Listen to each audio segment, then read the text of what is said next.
ناظرین، آج کی ویڈیو میں ہم آپ کو بتائیں گے کہ حضرت امام حسین علیہ السلام نے جس شیر کو پالا تھا وہ شیر ابو الحارث کہاں سے آیا تھا، اور 10 محرم الحرام کے دن یہ شیر حضرت حسین علیہ السلام کے شہید ہونے کے بعد کیسے کربلا پہنچا۔ اس کے بعد یزید کی فوج کے ساتھ اس شیر نے کیا کیا تھا۔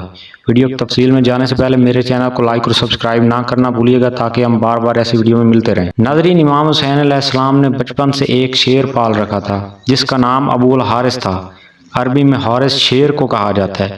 ایک بار مولا علی علیہ السلام خطبہ دے رہے تھے کہ اس دوران کچھ لوگ دوڑے ہوئے حضرت علی علیہ السلام کے پاس آئے۔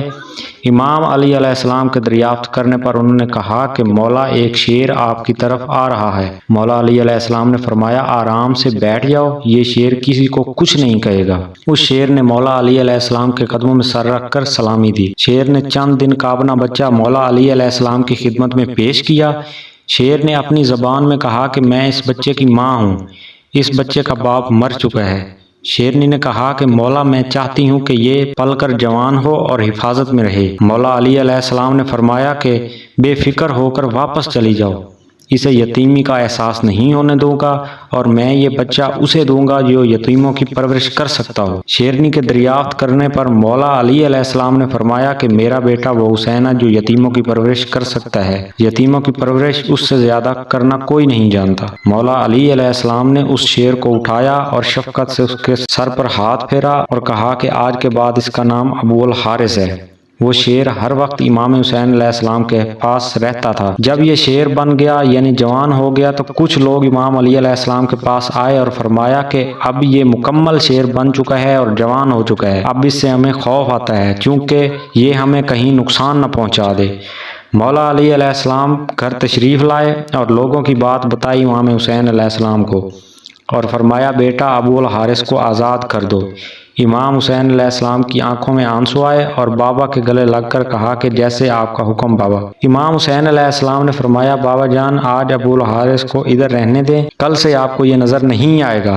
امام علی علیہ السلام نے حضرت امام حسین علیہ السلام سے دریافت کیا تو امام حسین نے فرمایا کہ بابا جان، اب شام ہو چکی ہے اور یہ وقت کسی کو باہر نکالنے کا نہیں ہے۔ حضرت علی علیہ السلام نے بیٹے کو گلے لگایا۔ صبح خوراک دینے جب مولا ابو الحارث کے پاس گئے تو شیر نے پوچھا، آج اتنی جلدی مولا خوراک دے رہے ہیں مجھے؟ تو مولا نے شیر کو ساری بات بتائی۔ شیر نے کہا کہ میں ضرور جاتا ہوں، پر ایک میری شرط ہے کہ ایک بار ملاقات ضرور ہو۔ امام حسین علیہ السلام نے فرمایا کہ 10 محرم 61 ہجری کا دن یاد رکھنا۔ 10 محرم کو کربلا کے ٹیلے سے ایک آواز سنائی دے گی، اس آواز پر چلے آنا، مجھ سے ملاقات ہو جائے گی۔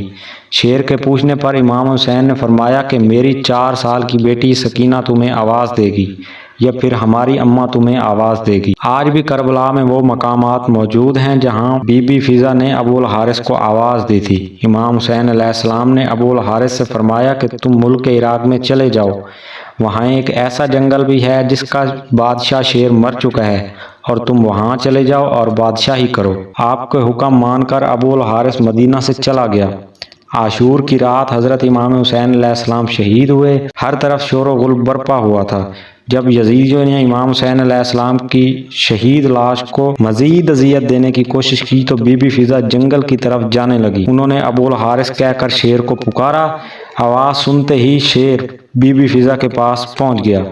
بی بی فضہ نے یزیدیوں کے سارے واقعات اس شیر کو بتائے۔ وہ شیر بی بی فضہ کے ساتھ کربلا آیا اور امام حسین علیہ السلام کی لاش کے ساتھ آ کر بیٹھ گیا۔ یہ شیر امام حسین علیہ السلام کو دیکھ کر روتا رہا۔ جب کوفی لوگ امام حسین علیہ السلام کی لاش کو گھوڑوں سے پامال کرنے مزید آئے اور دیکھا کہ ایک شیر موجود ہے اور گھوڑے ڈر کر واپس بھاگے، سواروں نے بھی پلٹ کر پیچھے نہ دیکھا کیونکہ ایک شیر بیٹھا تھا۔ جب اس واقعے کی خبر عمر ابن سعد کو ملی تو وہ کہنے لگا کہ اس کو کسی پر ظاہر نہ کرنا، یہ ایک فتنہ ہے۔ اس طرح حضرت امام حسین علیہ السلام کی لاش پامال ہونے سے محفوظ رہی۔